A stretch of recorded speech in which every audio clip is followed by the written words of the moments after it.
तो जैसा कि हमने पिछले एपिसोड में देखा था, जहां पर कॉन्टिनेंट के सबसे स्ट्रॉन्गेस्ट लोगों में से एक रेड मर्सनरी गिल्ड की गिल्ड मास्टर जाहिरा ने ली और हयान को अपने गिल्ड के अंदर इनवाइट किया था, जिसके लिए उसने ली और हयान को ब्लू गिल्ड से 10 गुना ज्यादा गोल्ड ऑफर किया था। लेकिन ली ने मना कर दिया था क्योंकि वो इतनी आसानी से रिग्रेसर को छोड़ने वाला नहीं था, क्योंकि अगर वो रिग्रेसर के पास रहता है तो सरवाइव करने के उसके चांस काफी ही ज्यादा बढ़ जाते हैं। और इन सभी चीजों के होने के बाद ब्लू गिल्ड के पास कोई भी रास्ता नहीं बचता और ली को अपने गिल्ड के अंदर शामिल करने के लिए वे लोग ली को काफी अच्छा ऑफर देते हैं और इन सभी ऑफर से ली भी काफी सेटिस्फाई था। और इसके बाद ली डिसाइड करता है कि वो जाहिरा से मिलने के लिए जाएगा, लेकिन इन सब की वजह से हयान धीरे धीरे पागल हो रही थी। और अब आगे आखिरकार आप मेरे बात को क्यों नहीं सुन रहे, क्योंकि मेरे अलावा आप सभी लोगों की बात को सुनते हैं। ओप्पा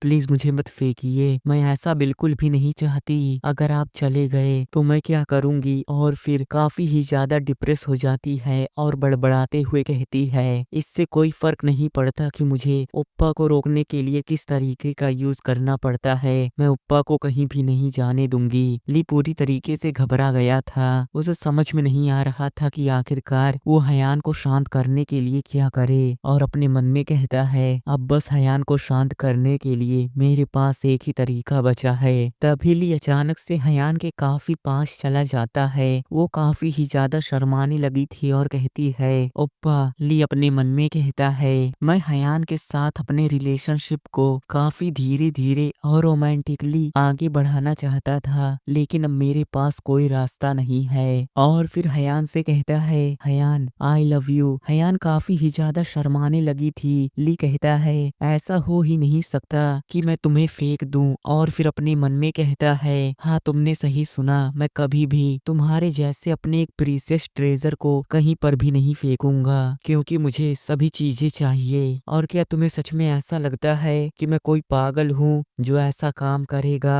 हयान को कुछ भी समझ में नहीं आता और वो अभी भी काफी ही ज्यादा शर्मा रही थी। ली अपने मन में कहता है, मुझे तुम्हारे और उन सभी के बीच किसी को चुनने की जरूरत नहीं है, क्योंकि मुझे सभी चीजें चाहिए। और ऊपर से हयान, तुम्हें फेंके जाने से नहीं डरना चाहिए, क्योंकि मैं यहाँ पर एक ऐसा पर्सन हूँ जिसे कभी भी कोई भी फेंक सकता है। हयान भी ली से चिपक जाती है और कहती है, आई लव यू ओप्पा, मैं भी आपसे काफी ही ज्यादा प्यार करती हूँ। ली कहता है, हाँ मैं जानता हूँ और मैं बस तुम्हें प्रोटेक्ट करना चाहता हूँ, इसलिए मैं ऐसा कर रहा हूँ। हयान कहती है, मैं भी। तभी ली आगे कहता है, और इसीलिए मैं उस वुमेन से अच्छा रिलेशनशिप बनाना चाहता हूँ जिससे मेरे पास इतना पावर हो जिससे मैं तुम्हें प्रोटेक्ट कर सकूं। हयान रोते हुए कहती है, ओप्पा आपको ऐसा करने की जरूरत नहीं है, क्योंकि मैं भी आपको प्रोटेक्ट कर सकती हूँ। लेकिन उसे अचानक से जाहिरा की वही आंखें याद आती है जिसे देखते ही उस समय वो काफी ही ज्यादा डर गई थी। और इन सभी चीजों को याद कर कर वो पूरी तरीके से शांत हो जाती है। ली आगे कहता है, हयान क्या सच में तुम मुझे प्रोटेक्ट करना चाहती हो? अगर हाँ तो तुम्हें मुझे प्रोटेक्ट करने के लिए और भी ज्यादा ताकतवर होना होगा। हयान लगातार काफी ही ज्यादा रो रही थी और अपने मन में कहती है, मेरे प्यारे ओप्पा बस मेरे लिए ऐसे काम कर रहे हैं और उनके पास कोई चॉइस नहीं है, जिसकी वजह से उन्हें खुद को उस औरत को बेचना पड़ रहा है। ली अपने मन में कहता है, मुझे यकीन है कि हयान के मन में कुछ और ही चल रहा होगा, लेकिन मुझे ऐसा लगता है कि इतना भी काफी है। एक ऐसा पर्सन जिसे मजबूरन अपने फियांसे को पीछे छोड़ना पड़ता है और अपनी बॉडी को सेल करना पड़ता है। और फिर हयान से कहता है, हयान मुझे मालूम है कि तुम इतनी ज्यादा परेशान क्यों हो, लेकिन मेरे ऊपर यकीन करो कि आज के बाद जो ट्रायल के अंदर हुआ था वैसा कभी भी नहीं होगा। अभी के लिए जंग हयान और ली के पास इतनी पावर नहीं है जिससे वे दोनों एक दूसरे को प्रोटेक्ट कर सके। हयान कहती है, आई लव यू ओप्पा, और फिर वे दोनों एक दूसरे को किस करते हैं। हयान ली को किस करते हुए अपने मन में कहती है, मेरे प्यारे ओप्पा ये किस ओप्पा के साथ मेरी पहली किस है। मुझे उनके लिप्स को साफ करना होगा, क्योंकि उस वुमेन ने उनके लिप्स को गंदा कर दिया था। लेकिन अगर मैं ताकतवर होती तो कोई भी ओप्पा को मुझसे छीन नहीं पाता, इसलिए मैं और भी ज्यादा ताकतवर बनकर रहूंगी जिससे मैं ओप्पा को प्रोटेक्ट कर सकूं। ली मुस्कुराते हुए अपने मन में कहता है, मुझे पूरा यकीन है कि इन सभी चीजों से काम बन जाएगा। और जब हयान को रियलाइज हुआ कि वो सच में काफी कमजोर है तो उसने पूरी तरीके से ट्रेनिंग में लग गई और खुद को ट्रेन करने लगी, जिससे वो अपने उप्पा को इस पूरी दुनिया से बचा सके और कोई भी उसे उससे छीन ना पाए। ली कहता है, तो अब उससे मिलने का समय आ गया। अगले सीन में हम रेड मर्सनरी गिल्ड को देखते हैं जहाँ पर ली पहुंच गया था और वहाँ के गार्ड उसे देखकर कहते हैं, तुम तो वही पर्सन हो। ली कहता है, मैं यहाँ पर मिस चाहिरा से मिलने के लिए आया हूँ। मुझे नहीं पता कि उसे ये पसंद आएगा कि नहीं, क्योंकि मैंने उसी नेकलेस को पहन रखा है जो उसने मुझे दिया था। ली आसपास के एरिया को देखता है और कहता है, सच में ये जगह काफी बड़ी है, लेकिन ऐसा नहीं लगता कि यहाँ पर कुछ भी फेक है, क्योंकि ब्लू गिल्ड के अंदर सब कुछ फेक था। और फिर चाहिरा के रूम के बाहर आ जाता है, लेकिन सच में वो काफी ही ज्यादा घबराया हुआ था और फिर उसके डोर को नॉक करता है, लेकिन चाहिरा काफी गुस्से में उस दरवाजे को खोलती है और कहती है, मैंने तुमसे कहा था कि तुम जाकर खुद ही उस डॉक्यूमेंट को हैंडल करो। ली पूरी तरीके से घबरा गया था। तभी चाहिरा अपने सामने ध्यान से देखती है और कहती है, तुम तो वही न्यू कमर हो जिससे मैं ट्रायल के अंदर मिली थी, तो हम वापस से मिल गए, क्या तुम हमारे गिल्ड को ज्वाइन करने वाले हो? ली कहता है, ऐसा नहीं है। चाहिरा उससे कहती है, क्या कहा तुमने? तुम्हारी वजह से मुझे इतनी रात को उठना पड़ा और तुम्हें पता ही होगा कि मुझे ऐसे लोग पसंद नहीं जो मल्टीपल वाटर को टेस्ट करना चाहते हैं, यानी कि सभी चीजों का फायदा उठाना चाहते हैं। और मुझे पूरा यकीन है कि तुम अपने प्यारी लवर को छोड़कर बस मेरे लिए यहाँ पर नहीं आए होगे। तो चलो मुझे बताओ, आखिरकार तुम क्या चाहते हो? ली अपने मन में कहता है, मैं इसे प्रिडिक्ट नहीं कर सकता, लेकिन इसकी पर्सनालिटी स्ट्रेट फॉरवर्ड है, इसलिए मुझे भी सीधा काम की बात करना चाहिए। और फिर उससे कहता है, मिस चाहिरा, मैं चाहता हूँ कि आप मेरी स्पॉन्सर बन जाएं। चाहिरा हैरान हो जाती है और कहती है, क्या? ली मुस्कुराते हुए कहता है, ये थोड़ा शर्मनाक है, लेकिन मैं चाहता हूँ कि आप मेरा स्पॉन्सर बन जाएं। और अपने मन में कहता है, ऐसा बिल्कुल भी मत कहना कि तुम मेरी स्पॉन्सर नहीं बन सकती, प्लीज। चाहिरा मुस्कुराते हुए कहती है, तो तुम यही चाहते हो? और फिर वहां से जाते हुए कहती है, मुझे फॉलो करो, क्योंकि आज तक कोई भी मर्सनरी क्वीन यानी कि मुझसे इस तरीके से बात नहीं किया है। और अगर मैं सच कहूँ तो तुम्हारा फेस बिल्कुल मेरे टाइप का है और मुझे तुम्हारे जैसे लोग काफी पसंद हैं। और फिर उसे अपने साइड में बैठने के लिए इशारा करती है और उससे कहती है, अब से तुम मेरे साइड में बैठकर क्यूट बनने की एक्टिंग करोगे, और अगर मुझे ये पसंद आया तो हो सकता है मैं तुम्हारी स्पॉन्सर बन जाऊं। ली पूरी तरीके से परेशान हो जाता है और अपने मन में कहता है, आखिरकार ये क्या हो रहा है, मैं कोई धंधे वाला नहीं हूँ। और फिर उससे कहता है, मैं बस चाहता हूँ कि आप हमारी पार्टी के ऊपर इन्वेस्ट करें, जिससे आपको और हमें भी फायदा होगा। चाहिरा कहती है, ली क्योंग, क्या तुम पागल हो चुके हो? क्योंकि मैंने तुम दोनों को अपनी पार्टी के अंदर इनवाइट किया था, लेकिन तुम दोनों ने मना कर दिया, और अब तुम मुझसे चाहते हो कि मैं तुम्हारे पूरे पार्टी को स्पॉन्सर करूं। क्या सच में तुम मजाक कर रहे हो? और मैं ऐसे किसी की स्पॉन्सर क्यों बनूं जो दूसरे गिल्ड से है? ली परेशान होते हुए कहता है, मैं आपकी बात को समझ रहा हूँ गिल्ड मास्टर, मैं आपसे ये नहीं कह रहा कि आप हमारा इन्वेस्टर बन जाएं। चाहिरा कहती है, सच में तुम काफी क्यूट हो, ऐसा लगता है कि तुम्हारे ऑफर में कुछ बात है। ली अपने मन में कहता है, मुझे ऐसा क्यों लग रहा है कि वो मुझे किसी खिलौने की तरह ट्रीट कर रही है, लेकिन मुझे इससे कोई फर्क नहीं पड़ता, क्योंकि अगर मुझे उसका प्रोटेक्शन मिलता है और चाहे मुझे इसके लिए उसका एक पप्पी बनना पड़े तो मैं बनने के लिए तैयार हूँ। लेकिन मैं ऐसा बिल्कुल भी नहीं करूँगा, क्योंकि मैं उसका कोई खिलौना नहीं हूँ, और ऊपर से मैंने इससे भी बड़ी चीजें सोच कर रखी है। चाहिरा कहती है, तुम्हारे पास अभी के लिए तुम्हारे बॉडी के अलावा कुछ भी नहीं है, क्योंकि तुमने कुछ समय पहले ही ट्यूटोरियल को क्लियर किया है। ले कहता है, असल में मैं गिल्ड मास्टर चाहिरा के साथ एक अलायंस को फॉर्म करना चाहता हूँ। आपने उस ट्रायल के अंदर देखा ही होगा कि बाद में चलकर किम और हयान काफी ही ज्यादा ताकतवर हो सकते हैं, तो अगर आप हमारी स्पॉन्सर बन जाती हैं तो इससे आपको भी फायदा होगा। चाहिरा कोई भी रिएक्शन नहीं देती और कहती है, तो क्या? ले पूरी तरीके से हैरान हो जाता है, क्योंकि उसने इस तरह के रिएक्शन की उम्मीद नहीं की थी। चाहिरा कहती है, मैंने कहा आखिरकार आखिरकार मुझे इससे क्या फर्क पड़ता है, क्योंकि मैं कॉन्टिनेंट के सबसे स्ट्रॉन्गेस्ट लोगों में से एक हूँ और ऊपर से हमारे गिल्ड के अंदर काफी सारे क्लोज कॉम्बैट वाले लोग हैं जो सच में काफी टैलेंटेड हैं, इसलिए मुझे उसकी जरूरत नहीं है। और तुमने अलायंस फॉर्म करने के बारे में बात की, तो इससे मुझे क्या फायदा होगा, क्योंकि इस तरह तो वे लोग पूरी तरीके से मेरे गिल्ड के लोग नहीं रहेंगे। मुझे ऐसा टैलेंट चाहिए जो सिर्फ हमारे रेड मर्सिनरी गिल्ड से बिलोंग करे और हमारे गिल्ड से काफी ही ज्यादा लॉयल रहे।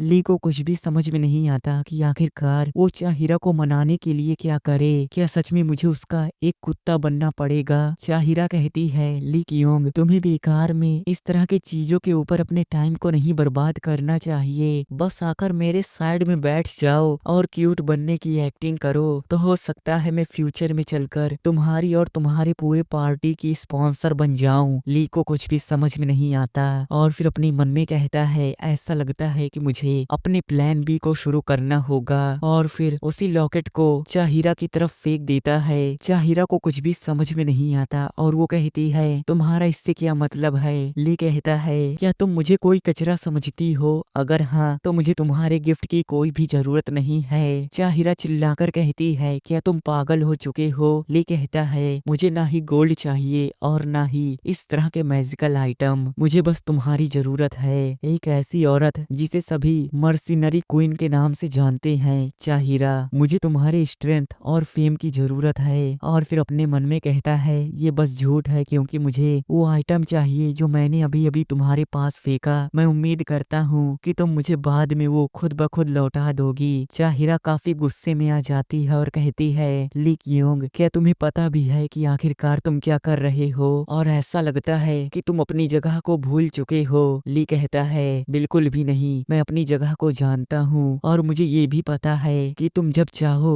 मुझे इस दुनिया से मिटा सकती हो और इसके बारे में किसी को भी नहीं पता चलेगा, क्योंकि बस मैं एक रूकी हूँ जो किसी काम का नहीं, जिसे कोई भी कभी भी खत्म कर सकता है। और अपने मन में कहता है, मुझे उसके ऊपर इमोशनल अटैक करना होगा। और फिर अपने प्लान डी को शुरू करता है और उसके सामने झुकते हुए कहता है, और इसी वजह से मुझे मर्सनरी क्वीन चाहिरा आपकी जरूरत है। और फिर उसे काफी प्यारे तरीके से नूना कहता है और अपने मन में कहता है, मुझे उसे अपने बातों के अंदर लाने के लिए अपने चार्म का यूज करना होगा। लेकिन चाहिरा कुछ भी नहीं कहती। ली कहता है, क्या ये काम कर गया? तभी चाहिरा कहती है, ली कियोंग तुम सच में क्यूट हो और तुम पहले ऐसे पर्सन हो जो मुझसे इस तरह बात कर रहा है, और काफी कम ही ऐसे लोग हैं जो मेरे सामने कॉन्फिडेंट रहकर बात कर पाते हैं। सच में मैं अब तुम्हें जितना देख रही हूँ तुम मुझे उतना ही पसंद आ रही हो। तो ठीक है, मैंने अपने माइंड को चेंज कर लिया। चलो बताओ कि आखिरकार बदले में तुम मुझे क्या दे सकते हो? ली खड़ा हो जाता है और कहता है, ठीक है गिल्ड मास्टर। चाहिरा कहती है, अगर तुम्हें मेरा प्रोटेक्शन चाहिए तो इसके लिए तुम्हें मुझे उसके ही बराबर कुछ ऑफर करना होगा। तो ठीक है, चलो बोलो। ली खुश हो जाता है क्योंकि अब उसके पास एक चांस था और फिर उसी एल्केमी बुक को निकालता है जो किम ने उसे दिया था और फिर कहता है, मैं फ्यूचर में चलकर जितने भी पोशन को सेल करूंगा उसमें से मैं आपको उसका शेयर दूंगा। उसके हाथ में एक रेयर ग्रेड के आइटम को देखकर चाहिरा कहती है, आखिरकार तुम्हारे पास इतनी कीमती चीज कहाँ से आई और तुम्हारा शेयर से क्या मतलब है? ली कहता है, मैं तुम्हें 1% शेयर दूंगा। चाहिरा हैरान हो जाती है और कहती है, क्या बस 1%? ली कहता है, मुझे नहीं पता कि मैं फ्यूचर में चलकर कितना बड़ा आदमी बन सकता हूँ और ये भी हो सकता है कि मैं फ्यूचर में चलकर एक पोशन की फैक्ट्री खोल लूं जिससे मैं काफी सारे पैसे को कमाऊं, इसलिए मैं आपको 1% से ज्यादा नहीं दे सकता। चाहिरा उसे आगे बोलने के लिए कहती है। ली अपने मन में कहता है, मैं इस निगोशिएशन के अंदर अपने लाइफ को लाइन पर रख रहा हूँ। और फिर कहता है, आप हमारे पार्टी नहीं ब्लू गिल्ड के साथ एक अलायंस को फॉर्म कर सकती हैं। चाहिरा कहती है, तुम्हें ऐसा नहीं लगता कि तुम एक स्कैमर हो? ली कहता है, मैं मजाक नहीं कर रहा, क्योंकि फ्यूचर में चलकर हम ही लोग पूरे ब्लू गिल्ड को मैनेज करेंगे और ब्लू गिल्ड एक ऐसा गिल्ड है जो एम्पायर को रिप्रेजेंट करता है। और अगर आप हमारे साथ अलायंस फॉर्म कर लेते हैं तो हम हमेशा रेड मर्सनरी गिल्ड के साथ रहेंगे और आप काफी कम इन्वेस्टमेंट के साथ एक अच्छे रिलेशनशिप को डेवलप कर सकती है। चाहिरा पूछती है, आखिरकार तुम इन सभी बातों को इतने गारंटी से कैसे बोल सकते सकते हो? क्या तुम्हें फ्यूचर पता है? ली उसके सामने एक स्क्रोल को ओपन करता है और कहता है इस स्क्रोल के अंदर उन सभी मेजेस के नाम हैं जिन्होंने हाल ही में ट्यूटोरियल को क्लियर किया है, और अगर आप चाहें तो इनमें से किसी भी मेज को अपने गिल्ड के अंदर शामिल कर सकती हैं। और मुझे पूरा यकीन है कि इन सभी मेजेस के अंदर पोटेंशियल है जिससे आपको काफी फायदा होगा। जाहिरा कहती है क्या तुम सच में ऐसा कर सकते हो? ली कहता है हाँ बिल्कुल, क्योंकि मैं जल्द ही ब्लू गिल्ड का एक एग्जीक्यूटिव बनने वाला हूँ और फिर बाद में चलकर मैं ब्लू गिल्ड के किसी भी फैसले को ले सकता हूँ। और दूसरा चीज एक सीक्रेट है। जाहिरा कहती है क्या सीक्रेट? ली मुस्कुराते हुए अपने मन में कहता है अगर तुम मेरे प्लान के बारे में जानना चाहती हो तो इसके लिए तुम्हें मेरे प्रपोजल को एक्सेप्ट करना होगा। ली के सभी बातों को सुनने के बाद जाहिरा काफी ध्यान से सोचने लगती है। ली अपने मन में कहता है अगर ये कोई नोवेल होता तो उसके अंदर इन सभी कंडीशन को सुनने के बाद जाहिरा तुरंत मान जाती, लेकिन ऐसा बिल्कुल भी नहीं है क्योंकि जाहिरा काफी ही ज्यादा स्मार्ट है। मैं उसे अपनी बातों के अंदर नहीं फंसा सकता। लेकिन आखिरकार वो कुछ क्यों बोल नहीं रही? जाहिरा आखिरकार तुम क्या कर रही हो? जल्दी से मेरे क्वेश्चन का आंसर दो। क्या मैं यहीं पर खत्म होने वाला हूँ? क्या सच में मुझे इतना ज्यादा उम्मीद नहीं लगानी चाहिए थी। मेरी सिस्टर यूल्हा चान, हयान, पार्क और मेरे भरोसेमंद रिग्रेसर, मैं इस दुनिया को छोड़कर जा रहा हूँ। क्योंकि जाहिरा काफी गुस्से में है और मुझे ऐसा लगता है कि जल्द ही वो मुझे मार देगी। तभी जाहिरा कहती है 3%। ली काफी हैरान हो जाता है और कहता है क्या 3%? जाहिरा आगे कहती है मुझे 1% नहीं बल्कि 3% शेयर चाहिए, और वे सभी मेजेस भी चाहिए जिनके बारे में तुमने अभी अभी बताया। और सबसे इम्पोर्टेंट, मैं डिसाइड करूंगी कि आखिरकार मुझे तुम्हें किस तरह प्रोटेक्ट करना है। ली कहता है आखिरकार इसका क्या मतलब हुआ? जाहिरा कहती है क्या तुम्हें मेरा प्रोटेक्शन नहीं चाहिए? और मैं कसम खाती हूँ कि अगर तुम मेरे प्रोटेक्शन के अंडर आ जाते हो तो इस पूरे कॉन्टिनेंट के अंदर कोई ऐसा नहीं होगा जो तुम्हें टच कर सके। लेकिन ली जानना चाहता था कि आखिरकार जाहिरा उसे किस तरह प्रोटेक्ट करेगी। जाहिरा कहती है तुम्हें ये चीज बाद में पता चल जाएगी, इसलिए जल्दी से तुम मुझे अपना आंसर दो। ली अपने मन में कहता है अब मेरे पास कोई रास्ता नहीं है, मुझे इसे एक्सेप्ट करना होगा। और फिर उससे कहता है हाँ मैं इस डील को एक्सेप्ट करता हूँ। जाहिरा कहती है बहुत अच्छे, अब हम इसके बारे में बाद में बात करेंगे, इसलिए तुम यहाँ से जा सकते हो। और फिर उसे गुड बाय करते हुए कहती है गुड बाय डार्लिंग। ली काफी हैरान होता है लेकिन वो वहाँ से जाने लगता है और फिर उस रूम से बाहर आ जाता है। लेकिन अचानक से उसकी तरफ काफी सारे लोग दौड़कर आने लगते हैं और चिल्लाते हुए कहते हैं हम मिस्टर ली को प्रोटेक्ट करेंगे, चाहे इसके लिए हमें अपनी जान देनी पड़े। जो भी हो हम मिस्टर ली को प्रोटेक्ट करेंगे। और वे लोग ली की काफी ही ज्यादा इज्जत कर रहे थे। ये सब देखकर ली काफी खुश हो जाता है और कहता है मैंने इसे कर दिया। और वो सच में काफी ही ज्यादा खुश था और अपने मन में कहता है मिशन इम्पॉसिबल आखिरकार पॉसिबल हो गया। नूना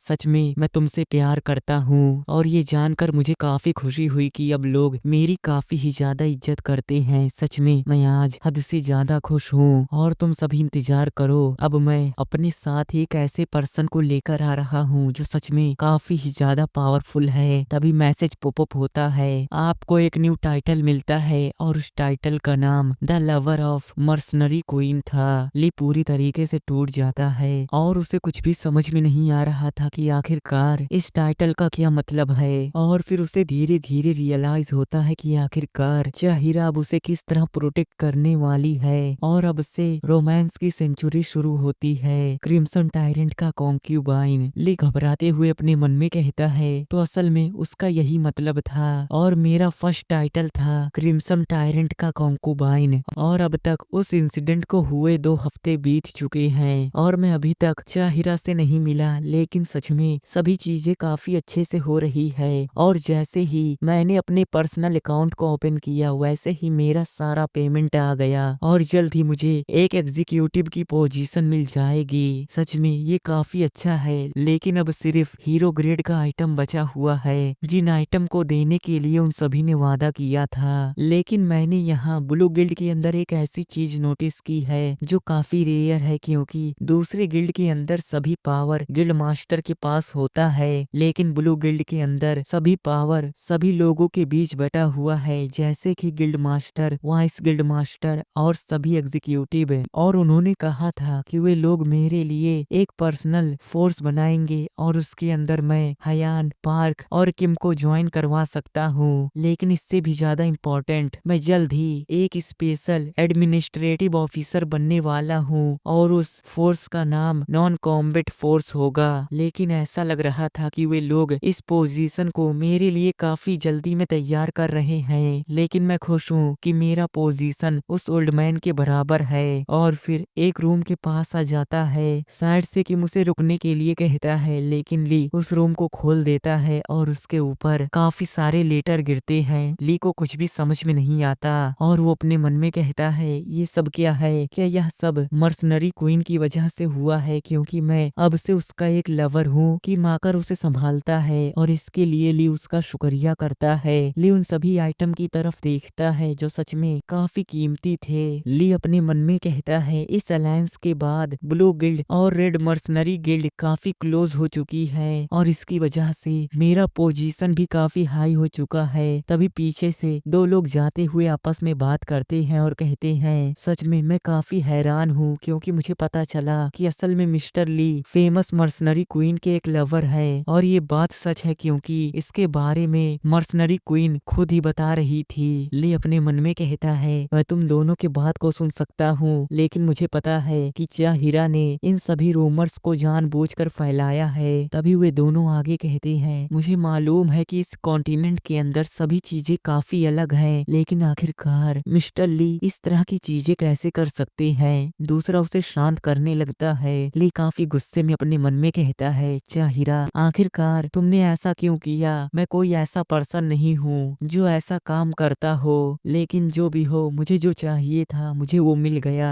और यहाँ पर कोई ऐसा नहीं है जो मर्सनरी क्वीन के अगेंस्ट जा सके, सिर्फ एक पर्सन को छोड़कर, यानी कि हयान। वो जाकर मेरे लिए मर्सनरी क्वीन से भी फाइट कर सकती है। और जैसे ही इसके बारे में हयान को पता चला था, वो काफी गुस्से में आ गई थी और लगातार उसके एक्सप्रेशन बदल रहे थे। सच में मुझे ऐसा लगा कि वो पूरी तरीके से पागल हो चुकी है। और फिर वो रोते हुए वहां से भाग गई थी। मुझे पूरा यकीन है कि उसे काफी बुरा लग रहा होगा, क्योंकि वो मेरे लिए कुछ भी नहीं कर पा रही। फिर बाद में चलकर मैंने उसे समझाया कि मेरा चाहिरा के साथ ऐसा वैसा रिलेशनशिप नहीं है और मैं सिर्फ उसे ही प्यार करता हूँ, और उसे काफी ही ज्यादा मना रहा था। लेकिन हयान के मन में कुछ और ही चल रहा था और वो अपने मन में कहती है, मुझे अपने ओप्पा को प्रोटेक्ट करने के लिए और भी ज्यादा ताकतवर होना होगा। सच में आज ओप्पा काफी ही ज्यादा क्यूट है और उन्होंने अचानक से मेरे शोल्डर के ऊपर अपने हाथ को रख दिया। क्या मुझे अपने इस कपड़े को संभाल कर रखना चाहिए? ली आगे कहता है, वो अब लगातार सिर्फ मैजिक की प्रैक्टिस करती है। मुझे मालूम है ये अच्छा है, लेकिन हद से भी ज्यादा ट्रेनिंग करना हेल्थ के लिए काफी खराब होता है और मुझे उसके बारे में काफी फिक्र है। तभी किम ली से पूछता है, ली क्या तुम मुझे बता सकते हो कि उस समय तुमने मर्सनरी क्वीन को कैसे मनाया? ली उससे कहता है, मुझे माफ करना कि मैंने इसके बारे में तुम्हें पहले नहीं बताया। असल में मैंने उससे कहा कि वो हम सबकी स्पॉन्सर बन जाए और वो मान भी गई, और मुझे नहीं पता कि वो आखिरकार ये सब मेरे लिए क्यों कर रही है। और फिर उसके लेटर को पढ़ता है जिसमें लिखा था, मैं हमेशा तुम्हारी थैंकफुल रहूंगी और मैं उम्मीद करती हूँ कि तुम मेरे सभी गिफ्ट को एक्सेप्ट करोगे। इस दुनिया की सबसे वंडरफुल पर्सन चाहिरा। किम कहता है, मैं काफी हैरान हुआ था, क्योंकि मैंने जैसा सुना था वो उससे काफी अलग है। हमें कुछ पास्ट के सीन दिखाए जाते हैं जहाँ पर चाहिरा ने किम को डिफीट कर दिया था और उससे कहती है, अगर तुम हर्ट नहीं होना चाहते तो यहाँ से निकल जाओ, क्योंकि ये जगह मेरी है और ऊपर से हम कोई टीममेट्स भी नहीं है। आखिरकार तुम मुझे ऑर्डर कैसे दे सकते हो? कि मुस्कुराते हुए कहता है, मुझे यह जानकर काफी खुशी हुई कि तुम्हारा रिलेशनशिप उसके साथ काफी अच्छा है। उसकी बात को सुनकर ली भी काफी अजीब तरीके से हंसने लगता है और अपने मन में कहता है कि चाहिरा उसके पास्ट लाइफ से थोड़ी अलग है। और अगर मैं हयान के बारे में बात करूं तो वो पार्क के साथ है और मल्टीपल एट्रीब्यूट मैजिक की प्रैक्टिस कर रही है। और पार्क पार्क जो अभी के लिए उसके लिए एक नाव बना रहा है, मुझे नहीं पता क्यों। तभी पार्क कहता है सिस्टर हयान ने कहा था कि वो आपके साथ बोट राइड पर जाना चाहती है, इसलिए मैंने आप दोनों के लिए एक बोट बनाया है। ली को समझ में आ जाता है कि असल में पार्क फिर से कुछ प्लानिंग कर रहा है। किम ली से कहता है हमें जल्द ही एक डंजन को क्लियर करने के लिए जाना है और उसका नाम गार्डन ऑफ टेरर है, जो एक रेयर रैंक का डंजन है। लेकिन अभी भी हमारे पास काफी टाइम है, लेकिन अच्छा होगा कि हम जल्द ही प्रिपेयर हो जाएं और हमें इसके लिए और भी ज्यादा टीम मेंबर की जरूरत है। और अगर मुझे इसके बारे में और भी ज्यादा पता चलता है तो बाद में मैं तुम्हें इसके बारे में बता दूंगा। ली कहता है इतने सारे मीटिंग को अटेंड करना सच में काफी मुश्किल है और ऊपर से सभी सर्वाइवर्स ट्यूटोरियल को क्लियर कर चुके हैं, लेकिन मुझे डर है कि उनमें से कुछ ही लोग हमारे गिल्ड में आ सकते हैं। किम कहता है क्या यह सब सिर्फ हमारी वजह से हो रहा है? ली कहता है हाँ तुम कह सकते हो, क्योंकि ब्लू गिल्ड ने हमारे ऊपर काफी सारा पैसा खर्च किया है और ऊपर से मैं सोच रहा हूँ कि जो लोग फ्यूचर में हमारे पार्टी को ज्वाइन करेंगे मैं उन्हें डाउन पेमेंट दूंगा। किम कहता है पार्टी लीडर होने के नाते यह सुनकर मुझे काफी खुशी हुई, लेकिन क्या सच में तुम ऐसा करना चाहते हो? ली मुस्कुराते हुए कहता है हाँ बिल्कुल, क्योंकि यह सब सिर्फ मैं अपनी पार्टी और ब्लू गिल्ड के लिए कर रहा हूँ। और अपने मन में कहता है किम प्लीज अच्छे कैंडिडेट को चूज करना जिसका हम काफी अच्छे से यूज कर सके। किम वहाँ से जाते हुए कहता है तो अब मैं यहाँ से जा रहा हूँ क्योंकि मुझे मीटिंग में जाना है, और फिर वहाँ से चला जाता है। ली मुस्कुराते हुए अपने मन में कहता है सच में ये कन्वर्सेशन काफी अच्छी थी, लेकिन सच में मुझे अभी काफी सारे काम है और मैं काफी ही ज्यादा थक चुका हूँ। और फिर जीहे के बारे में याद करता है और कहता है अगर मैं उसके बारे में सोचूं तो जो भी हो मुझे ऐसा लगता है कि मैं अभी के लिए काफी अच्छा कर रहा हूँ और मैं किम के लिए काफी यूजफुल हूँ और ऊपर से वो मेरे ऊपर काफी ट्रस्ट करता है, लेकिन इतना काफी नहीं है, मुझे उसके और भी ज्यादा ट्रस्ट को गेन करना होगा क्योंकि मैं किसी भी पल अबेंडेंड हो सकता हूँ। क्योंकि अगर उसे ऐसा लगा कि मैं यूजफुल नहीं हूँ तो वो मुझे फेंक देगा, लेकिन ये काफी अच्छा है कि उसे ऐसा लगता है कि मैं काफी यूजफुल हूँ, इसलिए मुझे सबसे पहले चाहिरा के पास एक लेटर को भेजना होगा और उन सभी सर्वाइवर से भी मिलना होगा जिन्हें मैंने सर्वाइवल कैंप के अंदर देखा था। तो फिलहाल इसी सीन के साथ हमारा आज का ये एपिसोड यहीं पर ख़त्म होता है। तो अगर आप इसके नेक्स्ट एपिसोड को देखना चाहते हैं तो मुझे कमेंट में बता सकते हैं, और हाँ जाने से पहले वीडियो को लाइक और चैनल को सब्सक्राइब कर दें। तो मिलते हैं इस सीरीज़ के नेक्स्ट एपिसोड के साथ, तब तक के लिए बाय।